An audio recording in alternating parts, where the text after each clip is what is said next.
কসম। কালো হোক আর যেমনই হোক, মানুষটা যদি ভালো হয় আমি সারা জীবন তার সাথেই থাকবো। সত্যি বলছেন? হ্যাঁ। সুপ্রিয় দর্শক, আসসালামু আলাইকুম। ক্যামেরার সামনে বসে রয়েছেন সুন্দরী, অনেক সুন্দরী, বিউটিফুল এক ইস, ছোট বোন। তার জীবনের গল্প শুনবো আজ। আপু, আসসালামু আলাইকুম। ওয়ালাইকুম আসসালাম। কেমন আছেন? ভালো। খুব ভালো। অনেক সুন্দর লাগছে, আপনার হাসিটাও চমৎকার। একটু আমার দিকে তাকিয়ে কথা বলবেন। হুম। আচ্ছা আপু, আপনার নাম কি? আমার নাম নাবিলা। নাবিলা। নাবিলা, নাবিলা দেশের বাড়ি কোথায়? ফরিদপুরে। ফরিদপুরে। যেভাবে তাকিয়ে আছেন রোমান্টিক, আমার দর্শকেরা তো দর্শকদের ক্রাশ হয়ে যাবেন। যেভাবে তাকিয়ে রয়েছেন। আচ্ছা নাবিলা, আহ,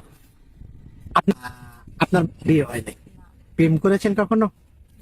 প্রেম তো করেছেন, এটাই মিথ্যে মাধ্যমে তাকে। তোমাকে পেলে আমি রেখে দিতাম সারা জীবনে। কোথায় রাখতেন? আমার সাথে। আমার সাথে? আপনার সাথে তো বসে থাকতেন না, বুকের ভিতরে রাখেন? কোথায় রাখতেন? কোথায় রাখবেন বলেন?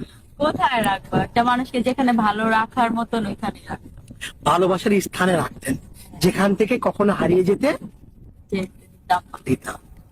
কেন প্রেমে পড়েননি? কারণ আছে তো, প্রেমে পড়তে। আমার বাবা কৃষক তো, এর জন্য আমার রিলেশন করতে ভয় লাগে। আর গ্রামের মানুষ খুব এটাকে মানে ভালো দিকে নেয় না, তাই রিলেশন আর হয় না। কোন দিকে লাই না? ভালো দিক মানে কোন সাইড একটু? ভালো মানে এটা ভালো চোখে দেখে না গ্রামের মানুষ। আচ্ছা, আপনি আমার প্রোগ্রামে এসেছেন, আপনি বলেছেন আপনার বাবা গরিব কৃষক, তো আপনার লেখাপড়া খরচ একটু সমস্যা হচ্ছে। আচ্ছা, একটু আমাকে বলবেন, আপনি তাকে বিয়ে করবেন? হ্যাঁ, অবশ্যই করবো। প্রতারণা করবেন না? না, কেন প্রতারণা করবো? সে যদি আমার দায়িত্ব নিতে চায়, আমি তার সাথে কেন প্রতারণা করবো? সত্যি করে বলেন। হ্যাঁ ভাই, সত্যি। না, আপনি তার খরচ নিয়েছেন, কিন্তু অন্য একটা ছেলের সাথে আপনি টাঙ্কি মারছেন। এখনকার মেয়েরা করে যা। হ্যাঁ, আপনি তা করবেন না তো? না। মনে প্রাণে তাকে ভালোবাসবেন? কসম খায় বলেন, বলেন। কসম। এইভাবে না, এইভাবে কসম। কসম। কি কসম বলেন? কসম কার সাথে প্রতারণা করবো না। আর কারোর সাথে প্রতারণা করবো না, আর আমি কারোর সাথে প্রতারণা এখনো করিও নাই। কিছু ভরণ পোষণ দিচ্ছে, কিন্তু একদিন তার সাথে কথা বলতে বলতে জানতে পারলেন সে বিবাহিত ছিল, তার বউ পরকীয়া করে চলে গেছে অন্য একটা ছেলের সাথে, কিংবা তার ওয়াইফ মারা গিয়েছে। তাকে আপনি অ্যাকসেপ্ট করবেন?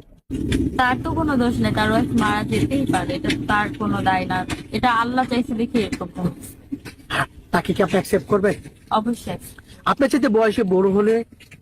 হ্যাঁ, অ্যাকসেপ্ট করবো, সমস্যা কত নেই। বছর সে যদি ভালো হয় আমি অবশ্যই accept করবো। কত বছর বয়সে?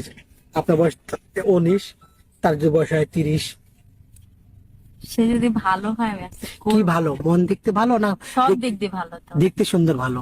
মানে মনের দিক দিয়ে বেশি ভালো হতে হবে। অবশ্যই বলবো। কি বলবেন?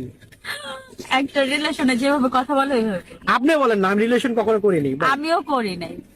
একটু বলেন শুনি, বলেন। আমি ফার্স্টে কি, প্রথমে আপনি বলবো, তারপরে যদি ভালো মনে হয় তারপরে তুমি বলবো। তুমি বলবেন। সুপ্রিয় দর্শক, এই প্রথম, আমার জানা নাই, এই প্রথম ক্যামেরার সামনে বসে রয়েছে নাবিলা। এর আগে কোথায় কোনো সাক্ষাৎকার বা কোনো ভিডিও আমার জানা নাই। আচ্ছা, নাবিলা কোথায় কোনো সাক্ষাৎকার দিয়েছেন? না। এই প্রথম দিচ্ছেন। আমার ভাইরা বা দর্শকেরা যদি আপনার সাথে যোগাযোগ করতে চায়, আমাদের সাথে যোগাযোগ করবেন, আপনার সাথে নাম্বার দিবেন। অবশ্যই আপনার সাথে।